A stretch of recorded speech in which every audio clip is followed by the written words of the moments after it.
When I was dead, kind of starts off, I guess, in high school.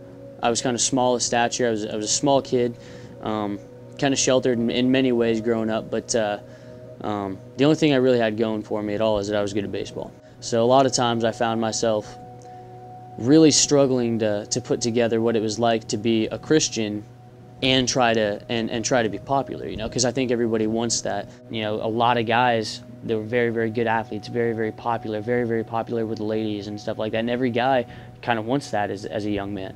So there were a lot of nights where I'd just sit in my room and I'd think back on the day and just, you know, why is it that people don't seem to really care for who I am, you know?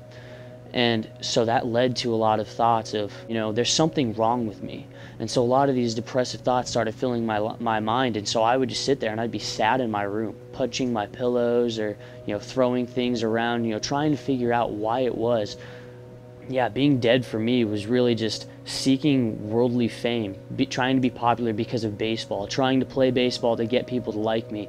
There were two nights that I would specifically say were kind of the nights that caused me to come alive. We were at youth group one night. I remember just sitting there and going, Lord, baseball is getting to the point where it's not enjoyable anymore. It was my escape, it was my passion.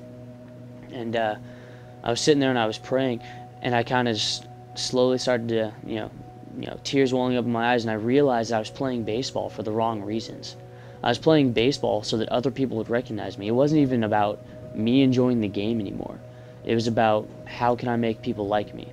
That I went down and I prayed and I said, Lord, take baseball, because if it gets in the way of me and you, it's not worth it. And it was the first time that I kind of sat there and went, Lord, if there's something in the way of me and you, get rid of it. And so I laid baseball down. I was like, if you don't want me to play it anymore, tryouts are this week. Get me cut.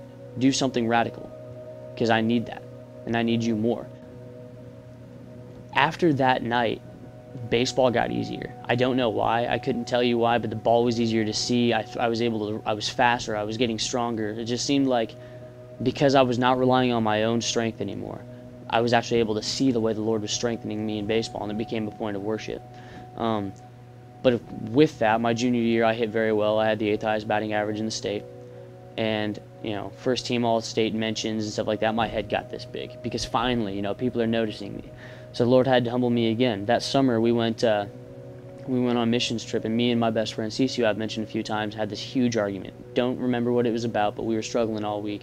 Missions trip down there, man, just changed my life. And the reason why is because we came back up to our villa where we were staying, and I had a friend of mine named Chase and a friend of mine named Mallory, and they started playing worship music. Then this presence falls over the room, and it's almost too difficult to describe because it's almost like a dream. And at that moment, me and Cece looked at each other, and both of us at the same time just said, I'm sorry, just almost, you know, like a jinx moment. Cece's praying for me, and he's like, you know, thank you, Lord, for my brother and all this stuff. And then that's the last thing I heard, because I started hearing this other voice. It wasn't quite a whisper, but it was soft, and it just said, you are to follow me, and you know what I mean. Man, it wrecked me, because the Lord spoke to me, and it gave me this word. And so all of a sudden I know, man, the Lord's called me to ministry. It's incredible. I mean, I still struggle with stuff, as any human does, but now I have a reason to say no. I have a reason to know that I'm worth something. Like, the Lord's like, I love you. You know, when you experience who the Lord is and the love He has for you, it just makes you want to tell others. Whether you're called to be a pastor or whether you're called to, you know, go tell your friend, you know. Yeah, I'm going to be a pastor, but that means, you know, loving my friends better, loving my teammates better. If people are trying to get me to do stuff, and peer pressure comes up, and, you know, things that led to depression, led to lust, and things like that in high school, with peer pressure rising up, I have a reason to say no. So that's what the Lord has taken me from and brought me to, is just this realization that whatever I am, I'm His. I'm Jordan Rizell, and I'm alive.